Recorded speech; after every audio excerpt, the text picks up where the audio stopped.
മന്ത്രി വീണ ജോർജിന്റെ ഉദ്ഘാടന പ്രസംഗം കഴിഞ്ഞതിന് പിന്നാലെയാണ് അധ്യക്ഷനായ UA ലത്തീഫ് MLA വീണ്ടും എത്തി ജനറൽ ആശുപത്രി വിഷയം ഉയർത്തിയത്.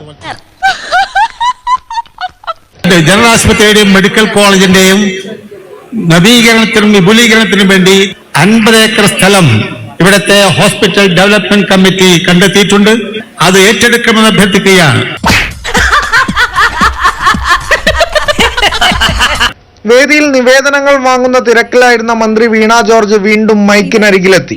2016 തന്നെ മഞ്ചേരി ജനറൽ ആശുപത്രി നഗരസഭയ്ക്ക് കൈമാറിയെന്ന സർക്കാർ ഉത്തരവുണ്ടെന്നായിരുന്നു മന്ത്രിയുടെ മറുപടി.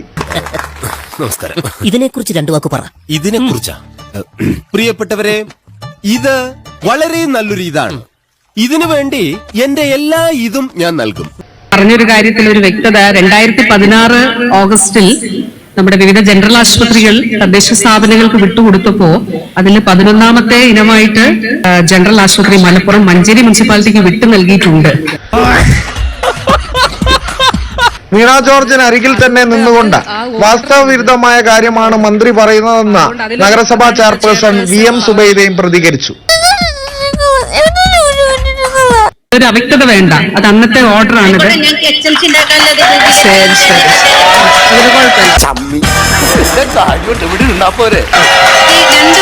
മാഡം പറയരുത്. മാഡത്തിന്റെ അവിടെ വന്ന് പറഞ്ഞപ്പോൾ നിങ്ങൾ പറഞ്ഞില്ലതില്ലാന്നാണ്. ഇത് ഓർഡറാണ്. സമാധാനമായല്ലോ, സന്തോഷമായല്ലോ, കിട്ടേണ്ടതൊക്കെ കിട്ടിയല്ലോ. ഇനി സ്വസ്ഥമായിട്ട് വണ്ടി റോഡിൽ പോട്ടെ.